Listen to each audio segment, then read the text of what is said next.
ये एक रील देखो, मैं फिर से अगेन संजय जी की रील है। संजय जी, मैं आपको थोड़ा सा रिस्पेक्ट तो करता हूँ, क्योंकि देखिए आपके मैंने बहुत सारे फाइनेंशियल फॉर्मूले सीखे हैं और मैंने इनको रिगर्जिटेट किया है और बहुत सारे कई चीज़ें वैलिडेशन हुई है मेरे खुद के आइडियाज़ की। बट यार तुम फिर से कंफ्यूज हो, आप भी कंफ्यूज हो, मैं भी आपसे बात कर लेता हूँ। तो ये मेरे पास आईफोन है, राइट? कौन सा वाला पता है?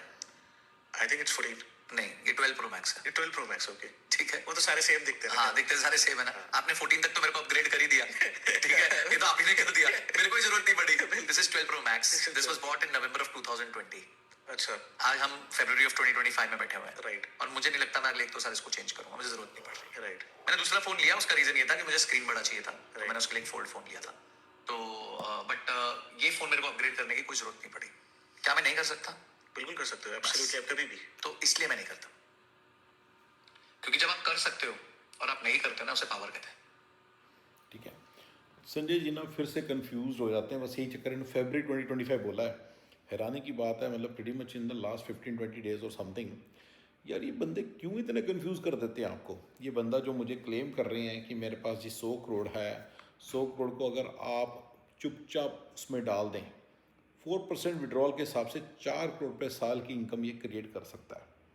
पैसे फेंकेगा भी तो फेंके नहीं जाएंगे, मतलब फेंकेगा तो भी ख़त्म नहीं होंगे।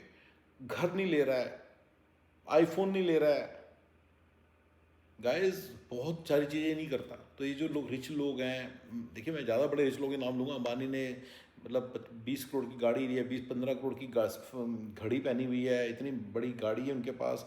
ये सबके बेवकूफ़ हैं यार, तुम लोग क्यों नहीं समझते हो?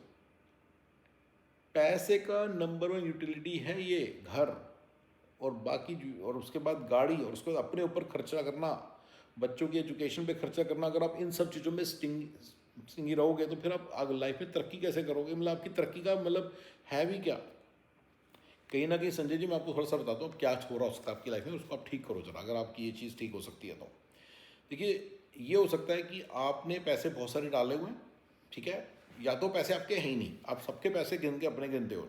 आपके अपने पैसे कितने वो गिनो। जैसे कि आपके पास घर है, मान लो, घर तो आपके पास है ही नहीं, आपने क्लियर किया है, लेकिन मान लो घर है तो उसमें 20% इक्विटी आपकी, तो अपनी 20% इक्विटी गिनो।